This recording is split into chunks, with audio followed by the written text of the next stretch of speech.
দর্শক, স্বাগত জানাচ্ছি দক্ষিণের কণ্ঠ ডিজিটালে। আপনারা জানেন যে দপদপিয়া 0 পয়েন্ট এলাকায় কিন্তু গত 2 দিন আগে একটি ভয়াবহ দুর্ঘটনা ঘটে। সেখানে কিন্তু একজন র্যাব সদস্য নিহত হয়েছেন।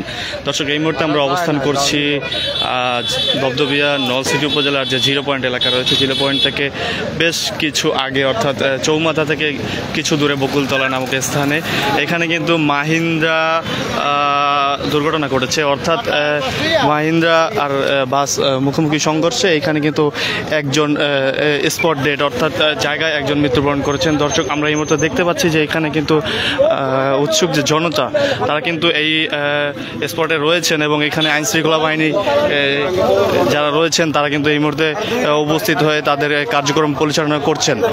দর্শক, আমরা আপনাদেরকে সরাসরি দেখানোর চেষ্টা করছি দপদপিয়া 0 পয়েন্ট এলাকা থেকে। দর্শক, আপনারা জানেন যে বরিশাল পটুয়াখালী মহাসড়কের যে এই লেনটি কিন্তু খুব ভয়াবহ একটি লেন। এইখানে প্রায় সময় দুর্ঘটনা ঘটে থাকে। অর্থাৎ গত 3-4 দিন আগে অর্থাৎ এখানে কিন্তু একটি ভয়াবহ সড়ক দুর্ঘটনা ঘটে। সেখানে কিন্তু বাস এবং অটো মুখোমুখি সংঘর্ষে সেখানে কিন্তু একজন র্যাব সদস্য নিহত হয়েছিলেন আমরা যতটুকু জানি।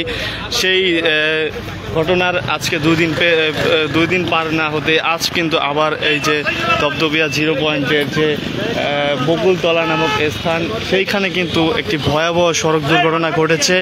এই সড়ক দুর্ঘটনায় কিন্তু একজন ইতিমধ্যে নিহত হয়েছেন। আমরা যতটুকু জানতে পেরেছি যে জায়গায় একজন নিহত হয়েছেন এবং কয়েকজন আহত হয়েছেন। আহতদেরকে কিন্তু স্থানীয় যারা রয়েছেন তারা কিন্তু উদ্ধার করে বরিশাল শের-ই-বাংলা মেডিকেল কলেজ হাসপাতালে প্রেরণ করেছেন।